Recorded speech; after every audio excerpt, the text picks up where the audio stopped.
りおしまい。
Welcome back, ladies and gentlemen, to Get the Mic, the only show where your host on the left, Owl, And your host on the right, Brock. dissect fiction for its mythological significance.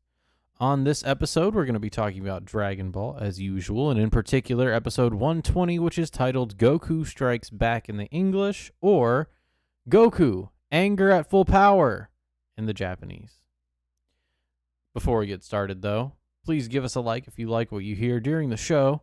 Subscribe with that red subscribe button. We upload new episodes to YouTube Mondays and Thursdays, on Rumble Tuesdays and Fridays. So be sure to check us out on those platforms. Anything else you want to add, Brock? No. All right, let's go ahead and get started. This is episode 120, Goku Strikes Back. The first thing we see is the Goku watching a broadcast that shows Metro West in a state of panic, anticipating Piccolo's destruction of the sector. Assuming that Tien is holding Piccolo at bay, Launch says that nothing better happened to Tien, or else someone will pay. Just then, she sneezes, transforming back into her blue-haired self. She then asks if they're all going out on a picnic. Back on the ground, Tien marvels that this isn't the Goku he knew before. Piccolo and Goku exchange death threats, and the clouds begin to part, revealing the sun. Piccolo declares that Goku will be eradicated in 5 seconds, and Goku simply closes his eyes. When Piccolo strikes, Goku opens his eyes at the last second and catches the blow. He then throws Piccolo into a nearby tower, destroying it. That's kind of the first exchange we see between Piccolo and Goku in the fight. Mm-hmm. They've just kind of talked trash up until this point. So the first thing I think we can get to is the broadcast and talking about Launch a little bit, I suppose. Yeah. Launch plays a nice little setup here for what's going on in the episode, because she says, I think it's actually Yamcha and Bulma that say it must be Tien, and then Launch in response says nothing better happened to him or else someone will pay. And they say, oh, it's good to have someone like you around. And then she just sneezes and turns back into the blue Launch. Yes. And I think it's because it's actually Goku, right? Mm-hmm. And now that the hero, like the archetypal hero that Goku is sort of representing as a spirit, is standing up to this, it's almost like she can rest easy, but she doesn't know it. Well, let's say the mommy spirit, right? The what do I want to say? Mother polar bear instincts, all the that. maternal spirit, right? That is encapsulated within Blonde Launch. And we saw that very, very apparently whenever she saves Goku from disqualification in the 22nd Tenkaichi Budokai.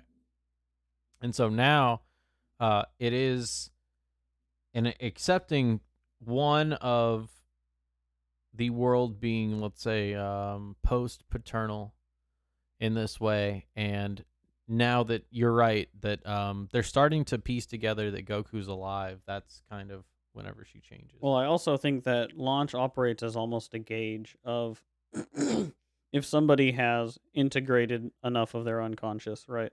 Mm. And so Goku's fully integrated here, whereas Tien isn't fully integrated. And so now Mm-hmm. that Goku's the one facing up against this threat, Instead of launch Tien, yeah. launch I doesn't see, need to come yes. to his defense because he's, as we just saw with his ego death that he just went through and the integration of his Uzeru, right? That is his chaotic half, his unknown half, right?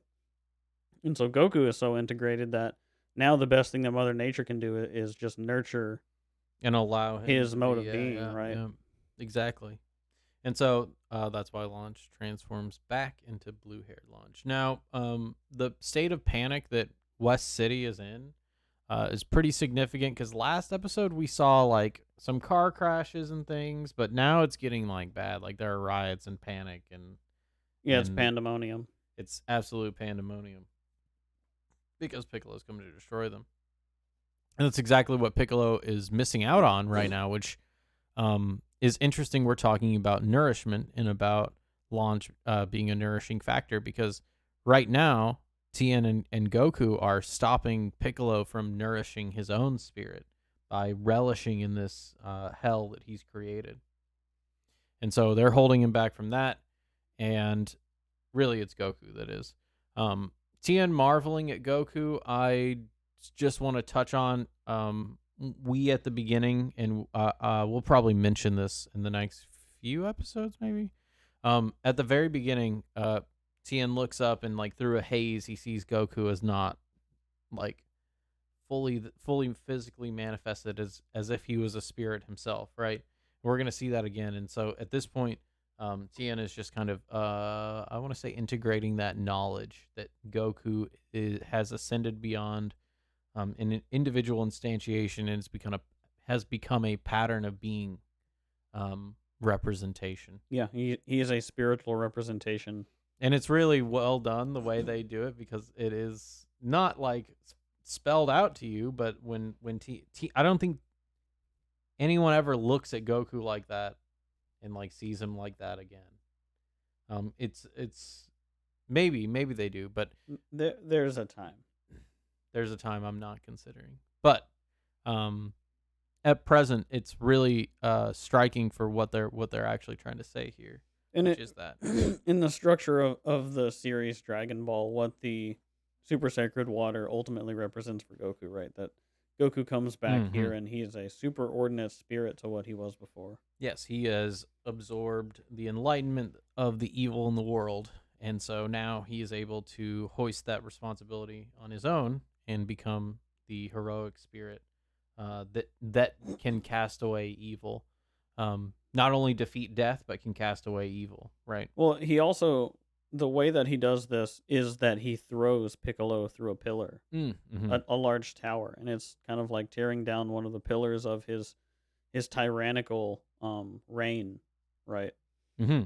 That his image would be sullied because he was wanting to live stream this to everybody so that And they would be demoralized. Goku's acting yes, as a moralizing agent now. and that is something that say what you said again before. With Goku acting as a moralizing Before that. agent, he is throwing Piccolo through this tower and sort of tearing down one of the pillars of his reign, which is that he's untouchable. Yes. So he Piccolo does care about his appearances because Absolutely. he understands the power of memetics, right? And so understanding that he first of all he's injured by this, right? And he even says later on like you're the first to hurt my pride this much. Right. We'll get into that. Yeah, we'll get into that But a I little bit think later. Yeah. that really encompasses the first set of clips. We kind of went through that organically.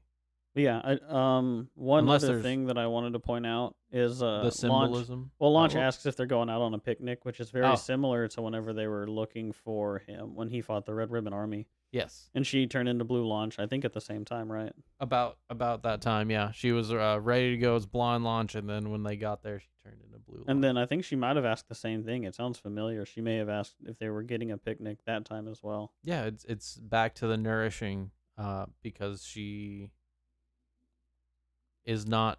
Let's say her blonde, the chaotic part, or let's say the masculine part of her blonde persona is not necessary at the moment, Yeah, and so acting as a force of but not mother, knowing it yet, but sensing it because of yeah, and being an acting as a aligned force of spirit. mother nature. It's almost like when people say like, oh, dogs have a sixth sense to things, like dogs know when it's going to rain or whatever, animals know things like that. It's kind of that idea, is that she has a superordinate sense that's not explicit, that she knows when those things happen, and so that's when she changes. It's not an accident when she changes. Yeah, But yeah, I think the one other thing I want to mention is the clouds parting and revealing of the sun here, when Goku first stands up to Piccolo, right? yeah, and how it mirrors what happened the last time they came across each other with the rain, right? Which it started raining, right? Exactly. Yeah. And so this is the clearing of the storm Hmm. that started with the sort of death that Goku went through. Definitely, it was a death, right? It was he had to kill the revenge driven part of himself. Right. Definitely. So let's go ahead and move on. Piccolo climbs out of the rubble from the tower and tells Goku, no, and Goku tells him that his 5 seconds are long over. Enraged, Piccolo launches a volley of beams from his fingertips that are easily avoided by Goku. When Piccolo forces Goku to jump upward to avoid an attack, he catches him midair with a direct hit. To his astonishment, though, Goku deflects the attack, swings around the poles of the building nearby, and lands easily back on the ground, seemingly unscathed. Goku tells Piccolo that he should get ready to die, and thinks of Roshi and Krillin. Goku lands a direct punch to the face that launches Piccolo directly into Piano. I just remembered I don't even know what happens to Piano. I don't think we see. Goku Oh, we do. towers over Piccolo as King Furry watches from his tower, and Tien remarks to himself that he couldn't even see Goku's movements. Piccolo slowly rises and glares furiously at Goku before launching into another attack. So I think that's the last we see of Piano. Piano gets swallowed by rubble later when Piccolo powers up. Oh, okay. And that might be it. But I think it is important that I mean, his body definitely blows up whenever they it's important that later. this specifically happens though with him being launched directly in like laying prone on top of Piano Mhm. and knocking Piano down and Piano's eyes bugging out of his head. Yeah. And that's like Piano's real defeat, let's say. Yeah. So let's start here at the top. Like we said, the 5 seconds that goes along with that ego that we've been talking about with Piccolo, and it's kind of what Goku is playing on, that weakness. Yeah, I mean, because if a goading batter him. comes out and they point up towards the stands and then they don't get a home run, it's kind of It's like crushing, it yeah. actually hurts your image. And that's Exactly. what Goku did to him. And he points it out to him, and that's why he gets so mad. And so Piccolo tries to use his beam attacks, right? Where this is really that pointing out of weakness, but there's no weakness in Goku's mode of being in this way, and so he's easily able to dodge the attacks.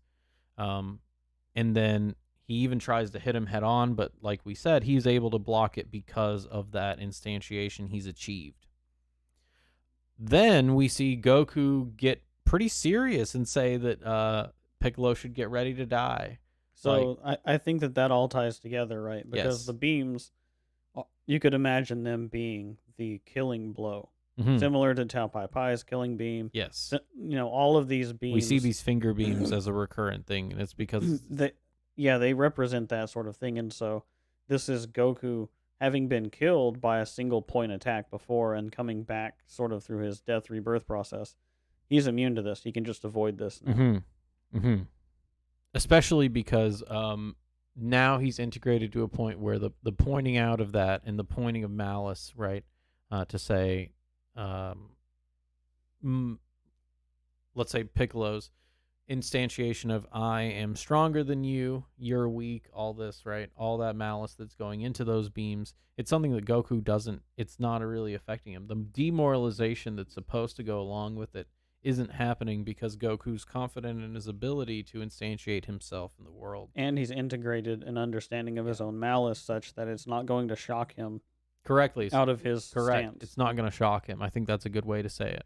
And so Goku already has this malice, and that's why we see him posing up this way with his face looking as angry as he looks, right? Yes. Wanted to point out also this part with him firing the beams is when he destroys the body of the Drum, slain yes. Of Just the dead Drum. obliterates him. Yes.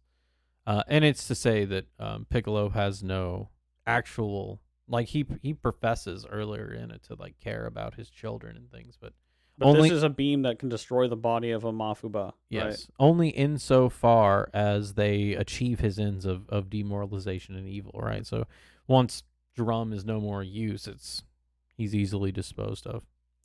And so he thinks, Goku that is, thinks of Roshi and Krillin in this moment when he's telling him that he should get ready to die. And it's almost a resurgence a little bit of that revengeful mode of being that he was, that he had in the beginning of the arc. But we can see that this time it's more contained. It's not as We much. see it's motivating him, but it's not possessing him, let's say. He's not being possessed by it, yeah.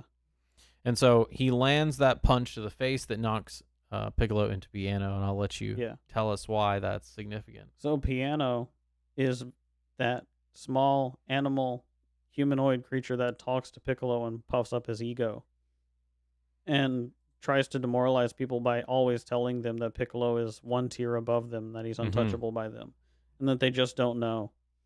And so Goku, by doing this to Piccolo, knocks Piano over, and Piano lays on the ground with his eyes bugging out of his head, which is sort of like he's being shocked into the realization that Piccolo's ego is basically slain. That as Piccolo's ego gets torn down, he has no place in a relationship to Piccolo. Because that's all he is this sort of like extrapolated ego self. Right, and even if he was around, puffing up Piccolo's ego now is not going to do anything because it's time to put up, let's say. Yeah. And so, Piano is knocked out and eventually dies later, but this is his real defeat. That's in that same vein as killing Chaozu and all of that. Yes. It has to happen, the ego death part of it, right?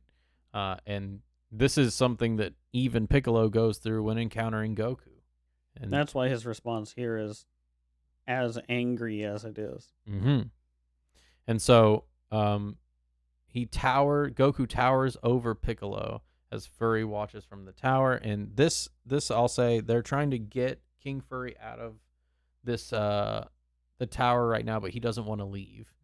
He, as an instantiation as a like philosopher king, right, doesn't want to leave his people because he wants to lead by example.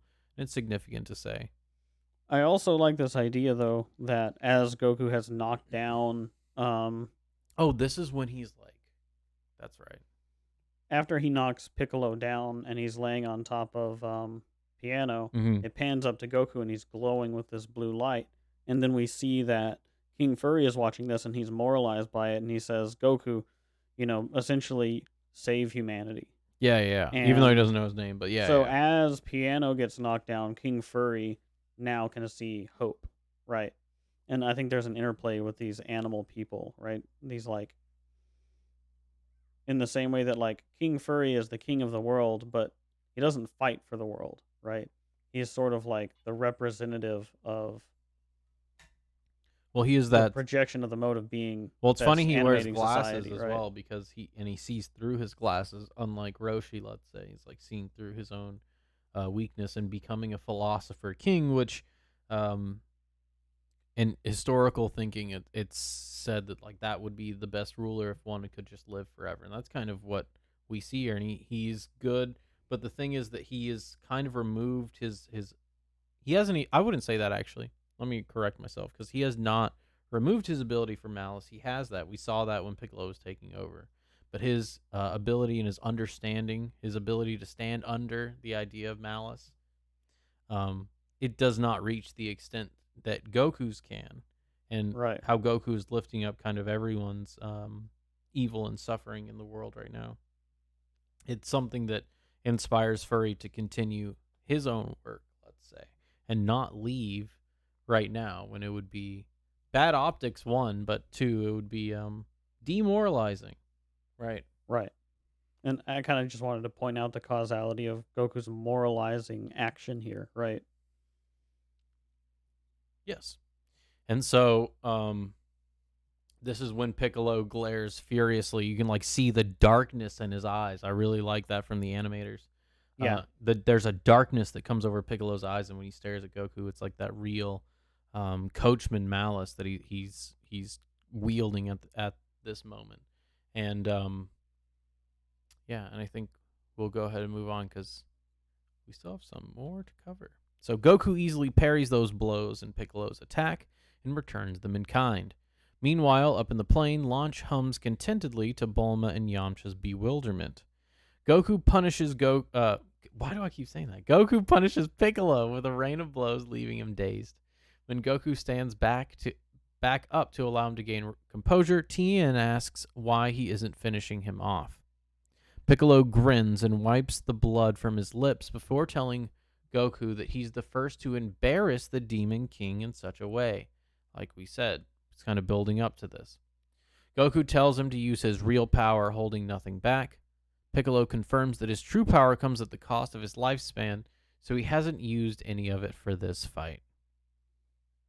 So going back to the top here, I guess we'll start with Launch. Not really knowing, almost being content in the ignorance of how she is Yeah, right it now. is a blissful ignorance, and it's funny that we see Yamcha and Bulma looking at her like this because Yamcha and Bulma are so. The whole characterizing factor of them is that they're not fully integrated, right? Right, Both of but them don't have an integration with their, I guess, their higher way of knowing. right now they are both more integrated in the actual world than they have been previously. We've never seen them apart from Oolong and Puar. We have seen Bulma actually, but then Krillin kind of plays that foil part for her. But we've never seen Yamcha away from Puar like this, and so it really is a good instantiation of them in the world, and so kind of shows that maturity that's coming about. But yeah, Launch being pretty ignorant of what's going on. It's to say that the nourishing part of the maternal spirit isn't at all concerned with the end of the world or the end of society. That nourishment continues on no matter what. Right, and it's kind of a representation of the fact that everything is aligned. Like, Yes. both Bulma and Yamcha have accepted that they're going to get into that zone of proximal development where they're taking on as much chaos as they can I for don't the know if sake of a Bulma's noble accepted cause. it yet, but yeah. I mean, she's part of it, even though she's reluctant about it. Yeah. Even as we go further, we'll see that. And so, as they're doing that, it's almost like Mother Nature herself is along for the ride, and that's Launch. And so, when Launch switches back to a more docile representation, it's almost like they've come this far, and they're ready to basically put themselves up against as much chaos as they can. And Mother Nature says, "Okay, that was kind of a test to see if you would stand up to the challenge." And now they have. And now that they have, the hero sort of arises, and they all align against this idea. And they're all about to be moralized, let's say, by that. But they have to be willing to be moralized, and Yeah. so it's like you can't be scared. And that's the thing. Blonde Launch will support and will encourage a individual to take those steps, but now it's time for baby birds to leave the nest, let's say. And so Blonde Launch is the one that's here. And so then we see Goku. Blue Launch, you mean? What'd I say? Blonde. Oh, Blue Launch. Yeah, Blue Launch. And so then we see Goku pummeling Piccolo pretty well. Yeah. And he allows him, and by that Goku allows Piccolo to recover, and this is where Tien is kind of confused on why he's not finishing him off. But Goku, I think, knows one, Piccolo hasn't actually used his full power, and two, that the damage he's done to his pride is actually, it's doing more psychological harm to him than it would to just continue to beat him, let's say. Right. He has to actually embarrass him and He actually has to lay him low. demoralize Yeah. him, right? He has Great. to show that he can be made a game out of, so to speak, so that he can be recontextualized within a game. Mm-hmm. And so Goku has to step back and define the terms of their fight, right? And say that, nope, like the entire encounter we're having, you're gonna be lucid for it. I'm not gonna give you the easy out of just knocking you out and then killing you. Like, I know that you're also not showing your true power, so you're just essentially shocked by And- my strength. Right, and that by that, what we mean is like Piccolo hasn't shown the extent of the malice that he can wield, and the let's say depravity, the depths of depravity that his spirit can reach. We haven't seen that yet, and Goku knows that. Because Goku knows the strength of his spirit, or the potency of it, I guess I should say. He could sense it from Korin's tower, after all, and so he knows that this is not the end, for sure. This is not the end of the fight. Which Goku is the type of spirit now who knows what type of spirit Piccolo is, but Piccolo is in disbelief that Yes. Goku could have any understanding of what his experience That's why this is. fight is so one-sided for the first half of it. It really is basically. that Piccolo's just shocked that he's fighting someone stronger than one of his children. Mm-hmm. And the fact that Piccolo hasn't, like, even when he was sealed away last time, it wasn't the spirit No that one did it beat was him stronger than him no one beat him on that level, and so it's never really happened to him before. So yeah, he is very shocked, and there's a lot of blood in this fight, and I like the brutality of it.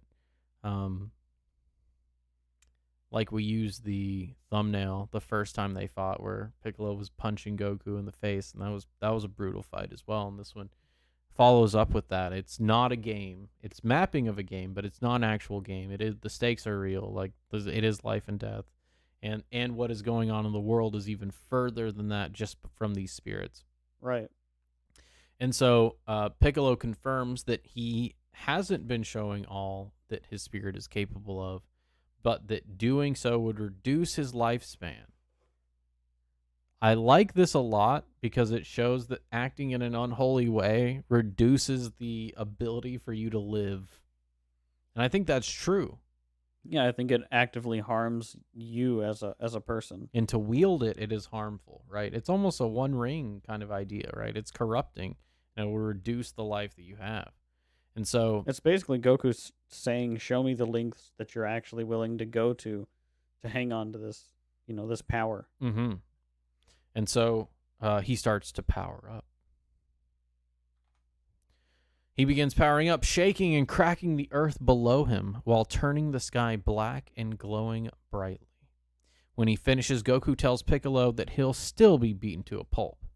Piccolo swings his arm, causing a powerful wind.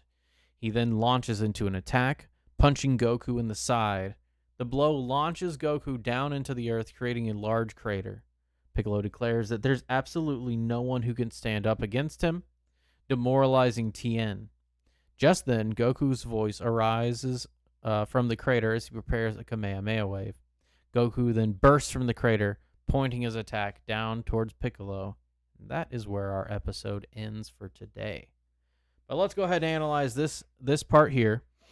So Piccolo powering up, and there's a part later on that we'll see. There's two differences, because I think some of the criticism of the show, let's say heroes or villains allowing the opposite actor to power up, let's say, is sometimes a critique of the show, right? Like, they shouldn't do that. But in this instance, and we're going to see one later on that's the opposite of this, but in this instance, Goku needs him to express his full evil so he can defeat that evil in its entirety. He needs to be able to, let's say, understand all of it and integrate all of it so that he can, let's say, punch through it. And hold it back within the world as Mhm. a moral actor that's representative of taking the weight of the world up on his shoulders. He has to fully understand it to apprehend it, right?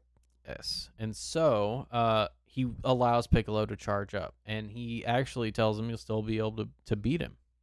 And we don't know yet because the only attack we see is from Piccolo, and it's a powerful punch to basically the kidney that Tien even shouts afterwards. He's like, he killed him. He's Yep. dead. And it launches him to this huge crater. And I mean, we haven't seen that. That's something significant too. I want to mention is that we haven't really seen these kinds of powers yet in Dragon Ball. Like no one's smashing each other into craters and things before this. There was like I would say Tao is probably as far as we got in terms of that. Mm-hmm. And so, it's not, let's say, not safe to assume that Goku's dead by this attack launching him into the crater, but it definitely creates a sense of power and how potent Piccolo's spirit is and the damage he's able to do even to our heroic spirit in Goku. This also demoralizes Tien, which nourishes Piccolo, and he says that there's no one who can stand up to him. Right? It's that exact nourishment that he needed or that he was wanting to seek just from one person here from West City. And so it only stops moralizing when he realizes he hasn't actually defeated Goku, and Goku comes out of the crater ready to throw down in a second round. Specifically using the Kamehameha, which is the The low, rebuttal to Piccolo's declaration of pride, yes, right? yes, and we're gonna definitely get to that in the next episode Because I think that's why he's doing it, and then of course he launches himself up and he's pointing it down at him Mm-hmm. as sort of a judgment. And so we'll see what happens next time. Anything you want to add here? I think the reason that he turns the sky black and glows brightly in his power up is a reflection of Shinron, actually. Mm-hmm. And so we're seeing him sort of Become represent that dragon, himself yeah. as a larger order spirit. And that's sort of the thing, is that what he's going to do now, and we'll see this in the next episode, is a reflection of the way that he's made the world now that he's defeated Shinron, right? Yes. And I like that analysis actually a lot because he does have like the Shenron colors going on, right? He's green with that like electricity coming out. And it is also that he is now a manifestation of the dragon that can be defeated by Goku to set the world back into order. And so he is a manifestation of that. Almost like he's fully instantiated now. Mm-hmm. And so that's not hiding kind of his how, power level. Exactly. Now they're both using their full power, and we're going to see how it plays out. Anything else? I think that's it. I think that's why it just I like showed that. it that way. Yeah. And we'll get into the Kamehameha next time for sure. Yeah. Because we need to see the consequence of it to analyze. But yeah, that's all I've got. Great. Well, I think this was a pretty good episode. Episode 120, which was called Goku Strikes Back. Or, in the Japanese, Goku Anger at Full Power. If you guys liked what you heard during the show, please give us a like. Subscribe to our channel. We upload new episodes on YouTube Mondays and Thursdays and on Rumble Tuesdays and Fridays, so please check us out on those platforms. I'm your host on the left, Owl. I'm your host on the right, Brock. I hope you guys have a good night. In an enchanted land that seemed untouched by the steady march of time, there lived an old master named Gohan, who found a baby boy abandoned in the wilderness of the region. The old master raised the boy as his own child, and marveled as the youngster grew and became uncommonly strong. Now the boy, known as Goku, is on his own and has become the sole guardian of his grandfather's most mystical possession, his Dragon Ball.